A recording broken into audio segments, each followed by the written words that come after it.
আজকে ভুল করে চলে আসলাম একটি বিয়ে বাড়িতে। এসে জানতে পারলাম এখানে একটি অ্যানিভার্সারি পার্টি চলছে। তার পাশাপাশি এটাও জানতে পারলাম এই বিয়ে বাড়িটা নাকি আগরতলার মোস্ট অ্যাফোর্ডেবল বিয়ে বাড়ি।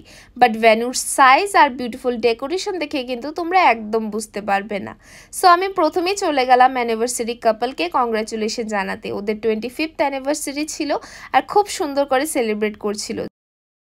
তারপর আর কি ডিরেক্টলি চলে গেলাম স্টার্টার্সে, যেখানে ছিল চিকেন পকোড়া আর কফি, আর তার সাথে ছিল নিমকি আর বাঙালিদের ভালোবাসার রসগোল্লা। এসব এনজয় করতে করতেই চলে গেলাম ডিনার করতে। আর ডাইনিং এরিয়াটাও বেশ সুন্দর করে সাজিয়েছে আর জায়গাটাও বেশ বড় ছিল। প্রথমেই ছিল গরম গরম ভাত, ডাল, কুমুরি আর আলু ঝুড়ির ভাজা, যা আমার ফেভারিট কম্বিনেশন।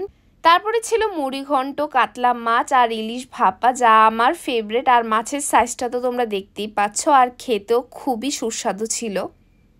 তারপরে ছিল বাঙালিদের প্রিয় পাঁঠার মাংস, যা খেতে খুবই ডিলিশিয়াস হয়েছিল, আর সাথে ছিল পাঁপড়।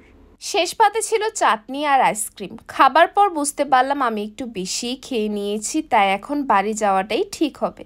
সো আমাকে ইনভাইট করেছিল বধূবরণ ব্যাংকেট হল থেকে, যা আমাদের আগরতলার মোস্ট অ্যাফোর্ডেবল ব্যাংকেট হল। সো তোমরা যদি তোমাদের স্পেশাল ডের জন্য একটি অ্যাফোর্ডেবল রেটে বিয়ে বাড়ি খুঁজছো, দেন আজকে যোগাযোগ করো বধূবরণ ব্যাংকেট হলের সাথে, যার কন্ট্যাক্ট নাম্বার আমি স্ক্রিনে দিয়ে দিয়েছি। বাকি সব ডিটেলস ক্যাপশনে আছে।